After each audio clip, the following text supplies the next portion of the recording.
Main excuse সোফার আমরা পেয়েছি যে তাকে চেয়ারম্যানের ড্রাইভার আবেদ আলী। তখনও কিন্তু সে একুইজ ছিল এবং আরো কয়েকজনের নামও কিন্তু ছিল।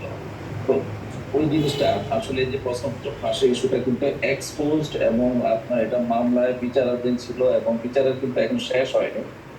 আমি দেখেছি বিভিন্ন পত্র পত্রিকা এবং বিভিন্ন সোর্স থেকে যে যারা সাক্ষী ছিলেন যে প্রশ্নপত্র ফাঁসের অভিযোগে যে মামলা হয়েছিল 2012 সালে, সেই মামলার যে সাক্ষীরা তারা ওনারা কিন্তু জানলে বলে নাকি মামলাটি আসলে এগোচ্ছে না।